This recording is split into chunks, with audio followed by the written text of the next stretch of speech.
hear now? All right, good. And welcome everybody and to join us and to talk about the digital mutual trust. And we're talking about between China and Europe mainly, but also very good things like more than that. I believe even among our allies, we still have like an issue regarding the digital mutual trust. And we're very honored to have Wolfgang to join us to co-host this issue. We have several speakers and in the audience as well talk about digital mutual trust. I would like to go first is like I share my screen. I don't know how can I share my own screen? That's possible to share on screen, not like necessarily use this one. All right, let me see how used to be very good at this one. Let's see more. Let me share my screen. How could I share my screen here? I can log in, but as a host there. All right. What we were trying to discuss here is about. Maybe I'll just leave this one here and then tell you a little bit. So I will go first to talk about like what we really means on the digital mutual trust originally, and how we think about and this could affect us.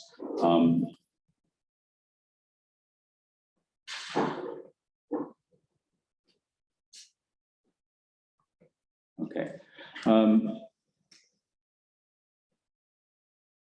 I'm sorry, I cannot share my my PowerPoint here with you folks here.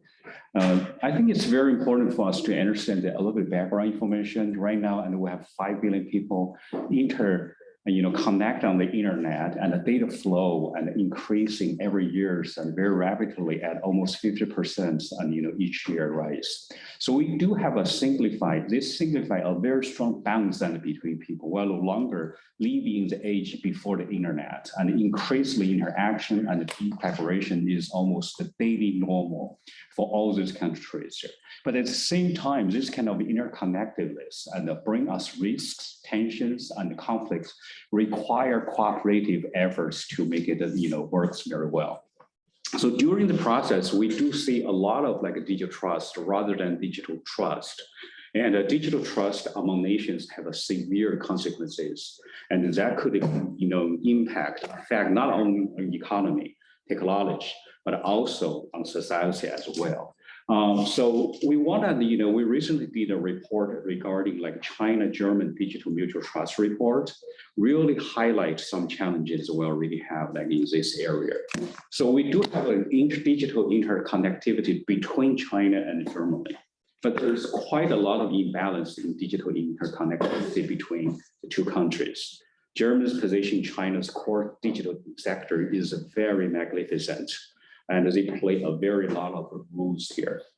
And but on the other side, and in German side, there's a quite limited penetration of Chinese company in German's digital landscape.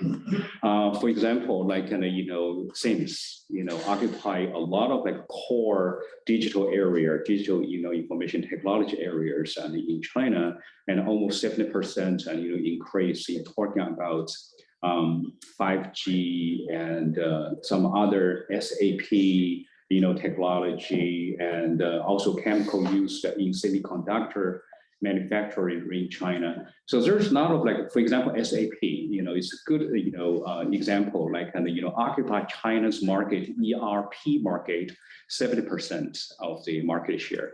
But on the other side, there's not much like because of digital distrust, and the Chinese company did not have much presence in China as well. So a little bit more, going beyond this kind of Sino-German, imbalance in terms of interconnectivity, we believe that the embrace open and the proactive defense strategy is something we need. And we need an establishing new technology and institutional frameworks through enhanced communication and cooperation, mitigate risks without hindering the progress. There's another thinking related to this one is called zero-sum game. We like to try to avoid this kind of zero-sum games. between China and Europe, between some of our allies and between some other countries there. We want to prioritize like a human development and, establish a robust mechanism for digital mutual trust here. Moments ago, like I said, and I want to provide a couple more figures related to SIMS. SIMS commands China's revenue exceeds 6 billion yuan per year. And SIMS presents translated to market share of over 40% in China's PLC market and 50% in high-end PLC market, in segments in China. And but the mutual trust is an extremely critical for China and Germany cooperation and economic developments. And a lot of challenging responses, regarding Sino-Germany digital mutual trust were highlighted in our recent report, we just released this month. We would love to share the report to you regarding these things there. But I want finally to emphasize we are actually professors from universities. We are researchers, related to digital trust. We're related to internet governance and policy making. We would love to contribute our perspective from academics, community, how to enhance digital trust. How are we going to build a better digital civilization, which is unfolding in front of us. So academic communities and the role in enhance and global digital trust is like goal, and we're going to work this year and next year especially, foster dialogues, trust, and collaboration with European scholars, think tanks, business, and governments. So my final words is let's do more research related to digital trust instead of distrust. That's our basic guidelines and we're talking about here. I would like to switch to Professor Wolfgang and talk a little bit more about this. Yeah, thank you very much. Professor Buzong invited me yesterday to co-chair this session, so I'm happy to do this. And I always believe that trust is the basic currency in the internet. So that means the internet cannot continue or never would have been what it is today if it was not built on trust. So this has created also some problems because the fathers of the internet trusted each other and were more interested that things are working. And that's why, some issues had lower priority like security, which is a high priority today. This creates some problems, but it's not a big problem. If it comes to Europe and China, I think we understand from the developments in recent years that we have a layered relationship. So we are partners in protecting the global internet. I always argue that the internet is like air. There is no Chinese air, no European air, no American air. There is polluted air or clean air. So, and I think we have a common responsibility so that the internet remains stable, clean, that the public core of the internet is protected. So this is the common responsibility between China, Europe, and other players where we are partners. If it comes to the economic field, this is competition. And so who has the best ideas, who has the products and services, that is very normal. And if it comes to more policy questions, then we have also some contradictions. As I remember the famous meeting between the Chinese-American foreign minister in Anchorage in Alaska. The Wang Mi is now the member of the steering committee of the Communist Party, where he argued that we have the Chinese-style democracy and the American-style democracy. So they are different types of democracy, whatever you call it. And here we have probably different value system. But I'm an older guy. I was trained in dialectical materialism, and we know that contradictions are the driving force for development. And we have to be not afraid that there are contradictions. So we have to turn the contradictions into a constructive dialogue so that we avoid that these contradictions lead to confrontation And we have to find ways, how to channel this, what the Foreign Minister Blinken the day before yesterday told also the Chinese President Xi Jinping was, we need channels of communication. So we have differences. Everybody understands this, but if channels of communication are open, then we can build trust and we can overcome problems in the interest of the, meanwhile, 5 billion internet users if it comes to the digital sphere. I think this is important, and we have to be also realistic.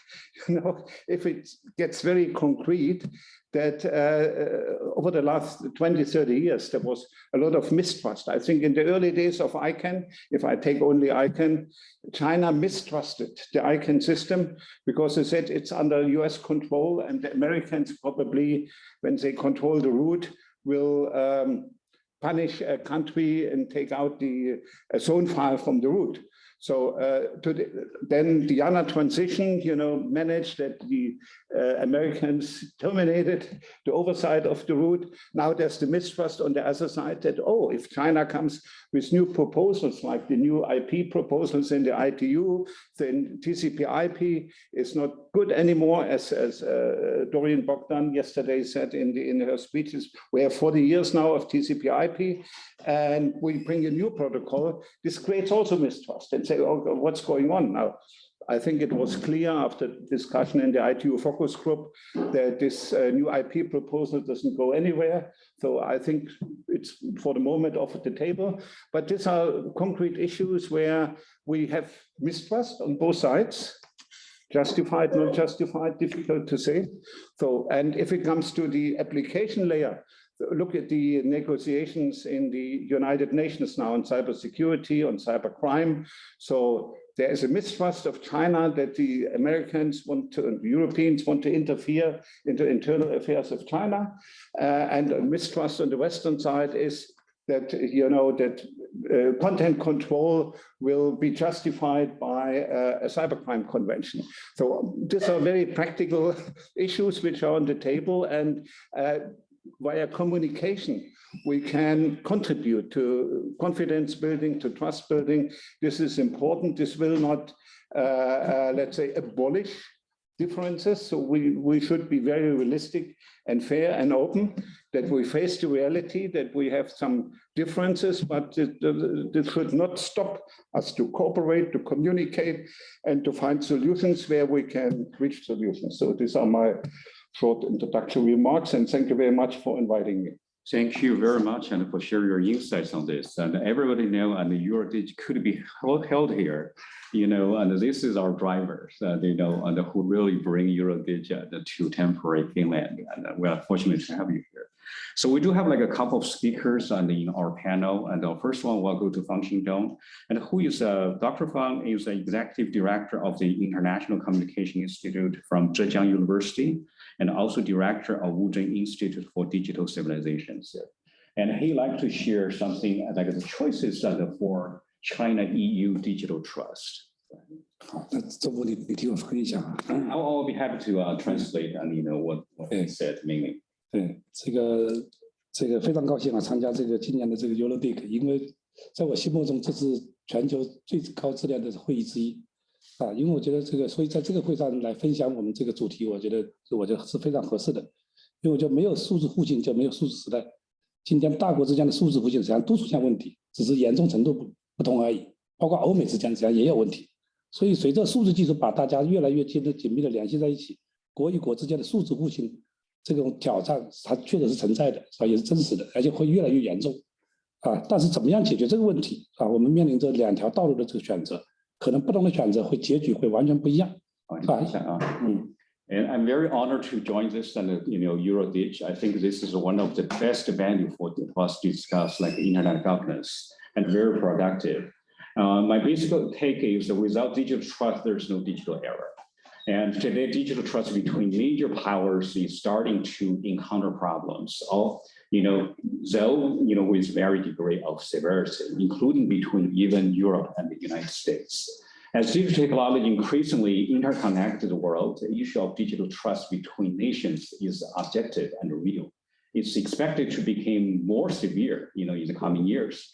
However, when it comes to resolving the issue of digital trust, we face the choices between two paths, each leading to a completely different outcome. 对，一条就是消极防御，是吧？以隔绝、脱钩、去风险等方式，通过更加封闭的方式来应对。这种方式短期上似乎可行，但事实上并不真正解决问题，更不符合长远的大势所趋，最终可能会损人不利己，如同这个挥刀断流，水更流。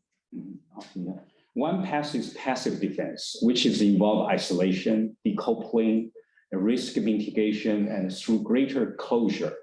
The approach may seem feasible in the short term, but in reality, it does not solve the problem, does not align with the long-term trend. Ultimately, it harms both parties. And you sort of thinking you cut off the water flow with a sword, only to see it continue to flow. 另外一条道路就是积极防御，正视问题，在保持非歧视、公平竞争的开放前提下，针对信任和安全问题，建立有效的技术方案和制度体系，后者才能实现数字时代整个世界的互联互通，才能实现双赢。Another path, or the other path, is active defense, which involve acknowledging the problem and the promise of non-discrimination, fair competition, establishing effective technical solution and institutional system to address trust and security issue. Only the latter can achieve interconnectedness in the digital era and leading to a win-win outcomes. 如今，中欧之间的数字互信面临着封闭和开放的不同道路选择。我们这个多利相关方机制应该更加积极发挥作用，站在人类数字文明的角度，积极推动长远发展，造福全体人民的开放道路。当然，当下最根本的问题还是应该进一步走出隔阂，加强中欧之间多层次有效的沟通交流体系，这是理解和信任的这个前提，也是我们今天主办这个 panel 的这个初衷所在。而且欧洲在数字治理的制度建设方面是全球这个引领的，是吧？在这方面，像欧洲可以成为全球的表率。谢谢大家。Currently, the digital trust between China and the European Union face some different choices of either closing up or opening up. Mechanisms involve multiple stakeholders could play active role and take a perspective that benefit all of the humanity's digital civilization, actively promoting an open path based on long-term considerations. Of course, the fundamental issue at present is to further overcome barrier, strengthening multi-level and effective communication system between China and the European Union. This is a prerequisite for understanding and trust. It will also the original intention of holding today's panel. And he really believed Europe did a wonderful job in terms of build digital trust, which can set a good example for many countries and in today's world. Thank you all.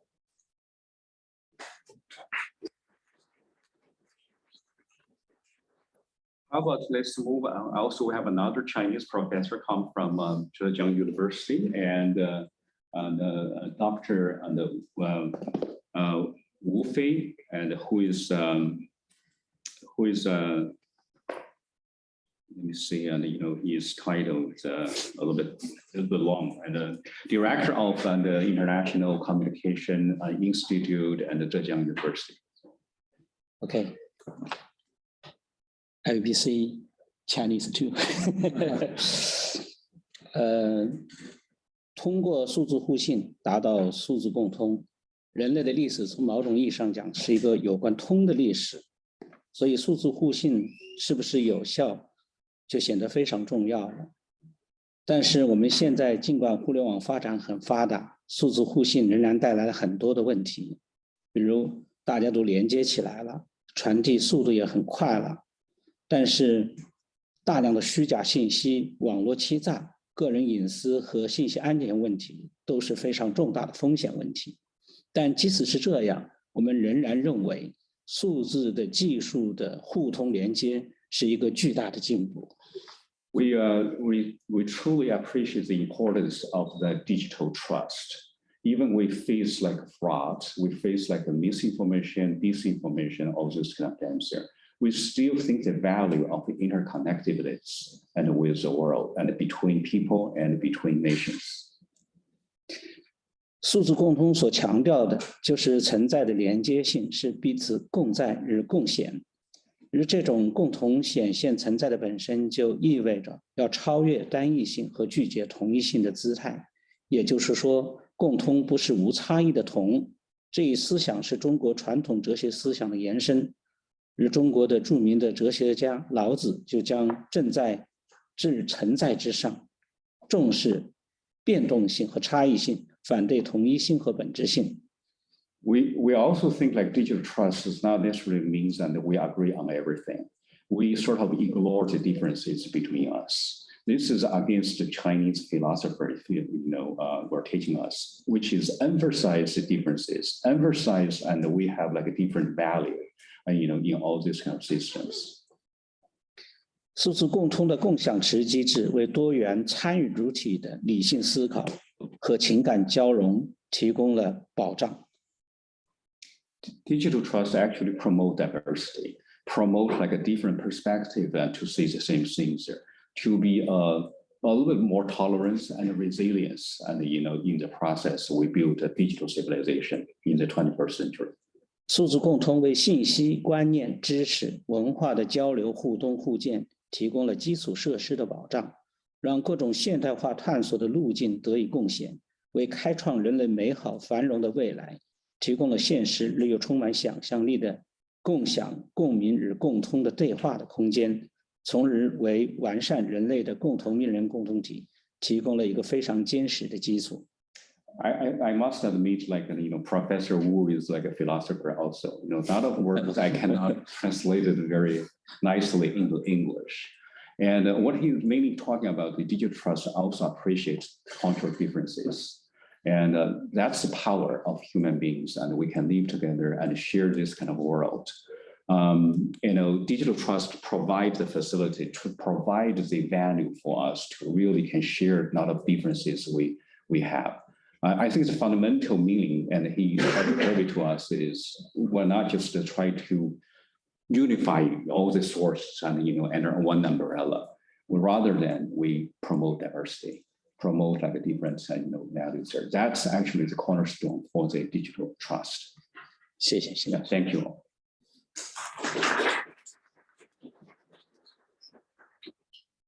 All right, and we have several members and from us. So how about you go ahead and introduce yourself, and then here's our next speaker, and then you let us know and your perspective regarding the topic. Thank you. As often recruited on the spot.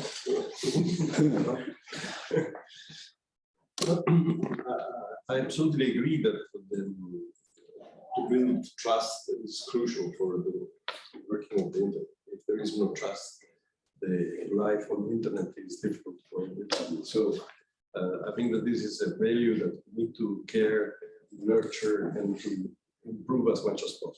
But on the other side, we have not to forget that there are fundamental cultural differences that we have on our background, as Professor said. Just to remember, when we are coming out as Europe, after 10 years of disputes, legal disputes with our American friends on the privacy, because the privacy shield that we assume was a base for digital trust among ourselves, then we discovered that was not founded.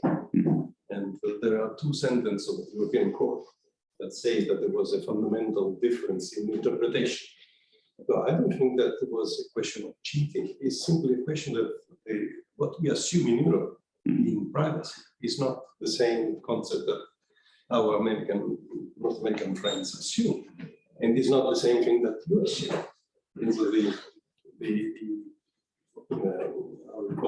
The system for giving grades of citizenship in China. This is something that could be absolutely not even unacceptable, but cannot be understood, because this is not something that we practice. It is very powerful out there. So the problem is that the internet is in common. Through the same infrastructure, through the same application, we have to go from one country to another, taking in account that we have these differences. Just to give you an example, very silly, I was in Saudi Arabia 3 years ago. my son called me from the college, and he said, they asked me to make research on Oscar Wilde. I don't know shit about him. Could you help me? And then I said, okay, I will try to find some material, then I will send to you and we will elaborate on that. And I started to make a search about Oscar Wilde while I was in Saudi Arabia, in Riyadh. 30 seconds after I start to put on my keyboard Oscar Wilde, the pop-up arrived and saying, are you sure that you want to make this research? Because in this country, this is considered something suspicious. If you want really to continue this research, please address you to the postal police and explain why. If not, you will encounter consequence of that. Very good. Yeah. For them was normal. For me, was normal to make the research. For them was not normal at all. So you see that we need to find to understand each other, and we need to find common ground despite these differences. In Europe, you were asking how we can work on that. In Europe, we have, for instance, the Authority for Data Protection in Brussels. They can tell you, they can tell every company what are the requisites for compliant with the European principle about data protection. There is an ENISA, that is the Agency of the European Union for Security of the Network. They do the same. So I think that we need to clearly work in this way, go through these channels and try to build trust based on the respect for reciprocal differences that will remain there. There is, and I think that this is that part of like your organization's doing RE for the next generation EU? By the way, and this is Mr. Mazzon, and come from Rome, Italy. Yeah. And we is like a RE for the next generation EU. Can you introduce us a little bit about your organization? Yes, in Italy now I'm dealing with this because Europe, after the COVID crisis, launched this plan of recovery that is called Next Generation EU, putting European money available for the countries, especially for the countries that have been more affected by the COVID crisis, in order to relaunch their economy, because we suffered a lot, we accumulated a lot of debts in order to keep afloat the economy during this period.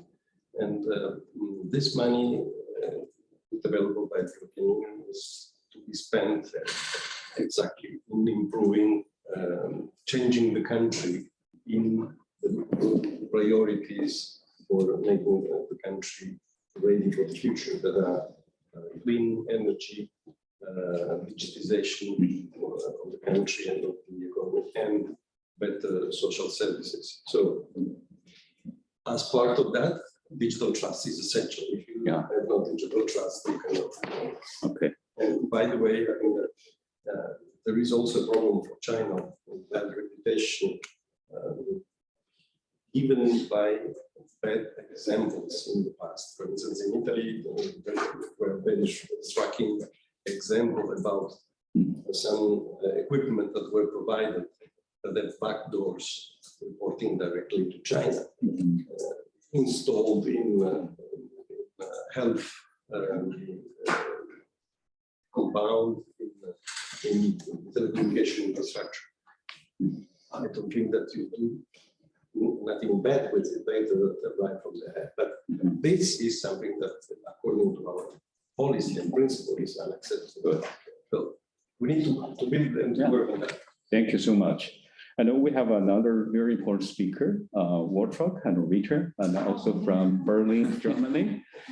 She's with Large Dialogue. You want to introduce us and yourself, and before you share your perspectives. Well, thank you very much. Yes, I have been I was in Hong Kong for 20 years at the University of Hong Kong, and I was very active in the Asia Pacific regional IGF, APR IGF, and so I have always been wondering why is China not a member or active in that group? Because now this is here the European IGF. And in Asia, the APR IGF is countries like Japan, Thailand, Philippines, Korea, Australia, and so on. And so China has always been outside that community. And I think for trust building, also in this kind of multilateral way of collaborating on internet issues, it would have been good to have some people from China, researchers or civil society, to join that community. Because if you want to build trust between Europe and China, then maybe you also need to see how much is China trusted in the region. So it would be a very good step to the region. Yes. That perhaps speak up a Oh, little sorry, bit. yeah, because we have to, yeah. 那个中国，你可以回答一下，就是那个已经中国的 IGF 就是去年已经成立了。 Oh, you said China's IGF just established last year. You know, last year China's IGF organization was established. So I did not know that until he was mentioning. Yeah, and it was established last year. Yeah. Maybe you know, pandemic delay a little bit. Yeah. I'm happy to know. Okay. Yeah, that's good. And I really fortunate you know, to talk to Rita about that, and she actually directed me. I'm from Hong Kong, so she asked me, and you know, do you have a connection with him? I'll definitely do that. Yeah, I will definitely reach out, and then you know, Raymond, you know, Chung. It's Yeah, Edmund Edmund Chung. Yeah, you He's know, an ICANN board member now. oh, that's Yeah. wow. We have a, you know, I did not know. I live in the city for just serving last as year. the secretariat for Okay. the AP region. Yeah, that would be great. This year they're meeting in Australia. So, you know, and for the rest of the time, I like kind of, you know, make our panel on the less formal, and anybody want to talk about, share your perspective regarding digital trust, and how we could, you know, have some solutions to build this one there. I'm from the scholar perspective, really hope I can do more research about this, can really find solution and improve trust, you know, in the era of digital civilization. So anyone share your ideas and perspective, feel free. Yes, please. There's actually a question in the chat. Okay. The person has raised their hand. Can I unmute them? Yes. Hi, thank you. This is Dominique Lazansky. I'm in London at the moment, so it's nice to see you online virtually. I think one of the most important things, and the question that I have for all the panelists is we need to have a common definition of what trust is. This is something that we're struggling with in the ITU in terms of all the study groups that I attend. So I'm curious to hear from all the panelists if you have a common definition of trust and what that is. And to Wolfgang, I want to encourage you to come and attend a study group because we're still facing quite a lot of challenges around global trust and global standards. So please come and attend a meeting and see how it actually goes. Thank you. I would like to see this question for all of us here in the room. Okay? And you know, from my perspective and the words here, and I have a lot of students who are major in information science and try to understand what trust is, but trust is really sticky words. It's very hard to define. What do you want to, you know? You know, definitions is certainly, you know, one of the challenges for academic people. We are academic people, that's our duty, but to academics, read definitions. So it's not so easy to get an agreement what digital trust is. My understanding in the digital world is trust starts with transparency. That means as long as you know what's behind the scene, what's going on, then you can build certain trust. And it includes also accountability and responsibility so that you know to whom you are accountable. I think this was one of the key issues in the IANA transition in ICANN. I was an ICANN board member that we said, you know, ICANN has a certain accountability to whom? To the global internet community.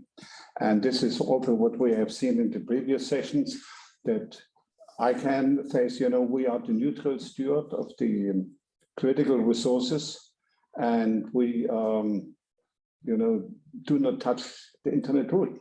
So, because this is our responsibility to build trust, and so that people, the 5 billion people, internet people, can trust what ICANN is doing. I think this was a very important confidence and trust building measure, what ICANN did and what we discussed in the morning session. Any answers from the audiences, from the room? Yeah, go ahead. Okay. Definitely not my field, but I think I agree with the general sort of comments that it's a key underpinning. It's sort of assumed for the internet, albeit of course we now have zero trust implementations. So maybe that signifies that there is an issue.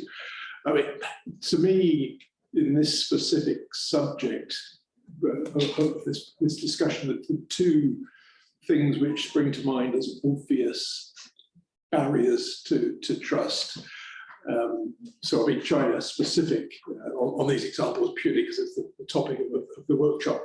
One would be just a question about the Great Firewall, but accepting the point about different value systems and so on. But nevertheless, that just poses a question about is there mutual trust? And the second one, and this is not China specific, is the sort of cyber attacks, cyber espionage that's undertaken by state actors around the world, and indeed state-sponsored actors, which absolutely undermines trust everywhere. So I don't know if any of the panel want to comment on either of those two, one China-specific, one. I think many states could be accused of those activities.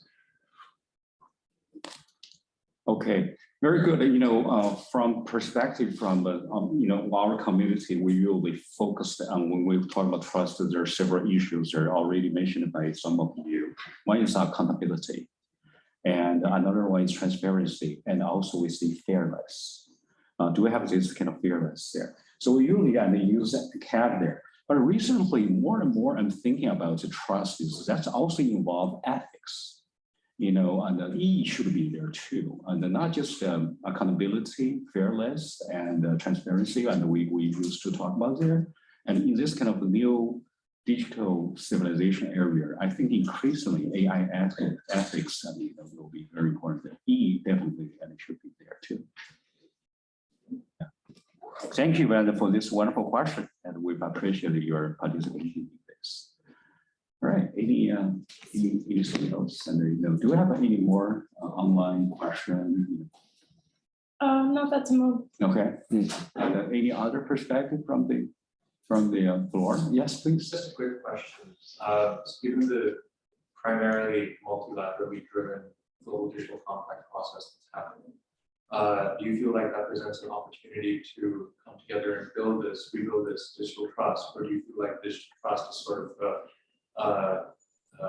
prerequisite entering into that sort of negotiation process, and if it's not there, that could potentially lead to the entire thing basically being pointless if we're not actually able to reach that sort of agreed baseline global standard for what we want our digital to be.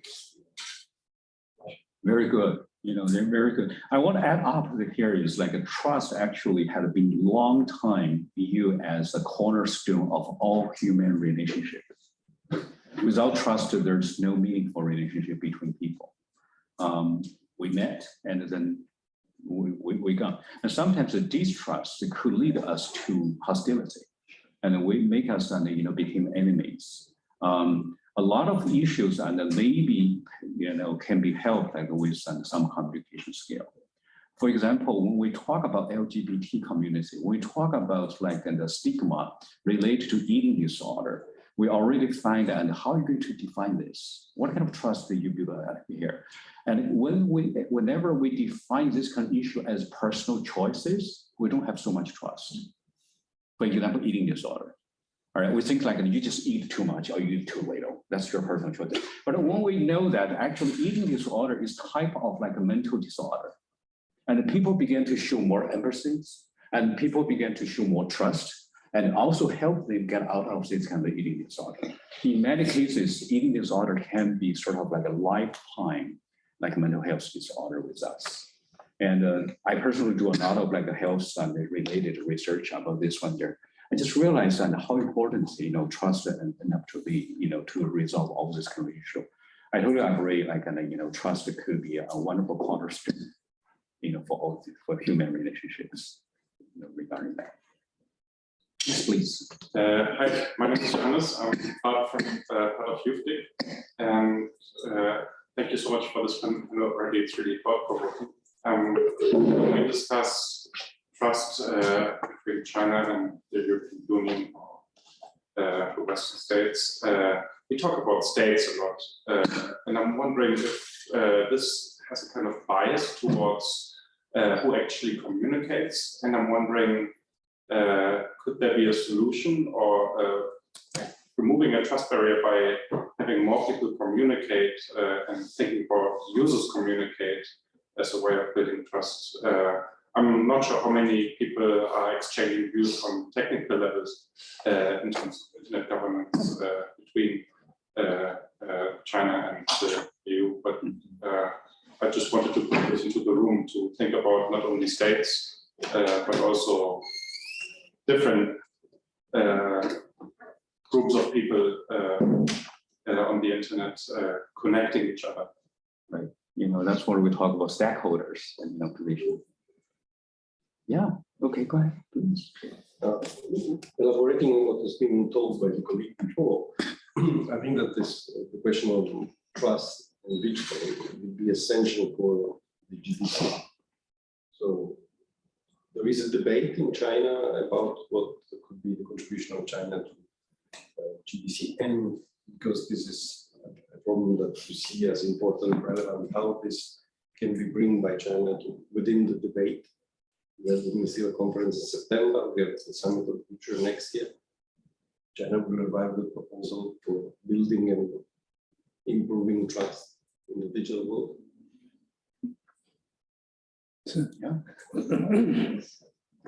他们在讲那个是这个 digital trust， 我们有些什么，有些跟那个有没有是一些 biases， 就是有一些 stigma， 就是偏见，有些怎么样的来应对这个里边的一些偏见，更好的提高这个 digital trust 的有什么意见？两位？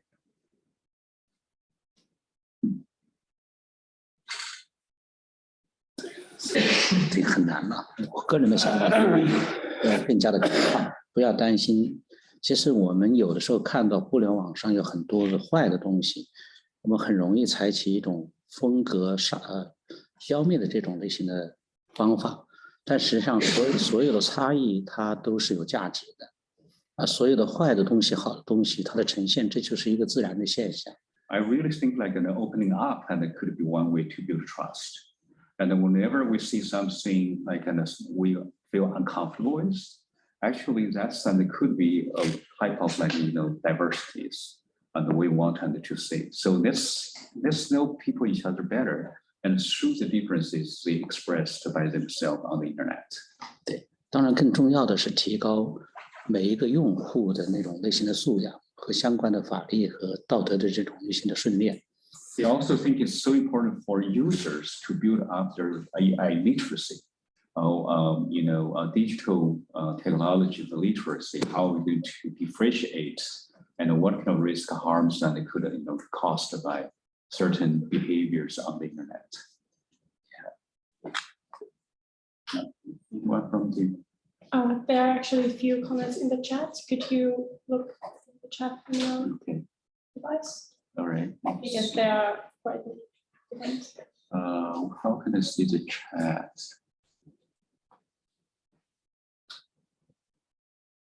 I see the chats here. Probably you can read it. You can read it. Okay. The first one is from EuroDIG, and it's quite long, but I'll just read. Technically, trust is a triangle where a third party assures the connection between two or more others. There we can only assume that the third party is worth our trust, like we do on a root certificate issue.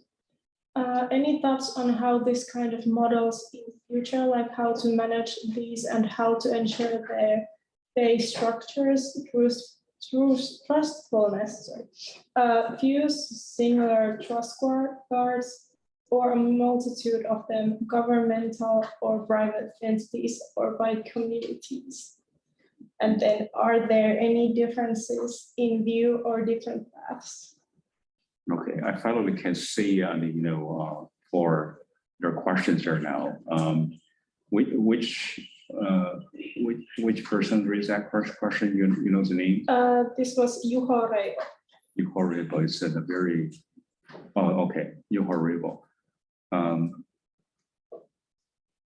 Raising my hand, but I have to ask you in the chat.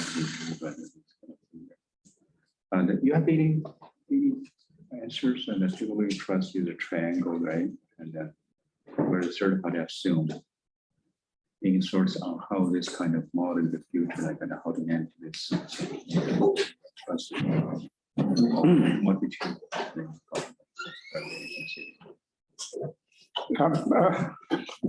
I think, by the way, time is over. People are leaving the room. Yeah. I think if we try to frame the issue of digital trust, we have to see this also as a layered system. So that means trust among governments is different than trust among technical peoples and trust among stakeholders, as you have mentioned. So, and trust as a very general, let's say, philosophical category in interpersonal relationship is different, what we call in intergovernmental relations, confidence building measures.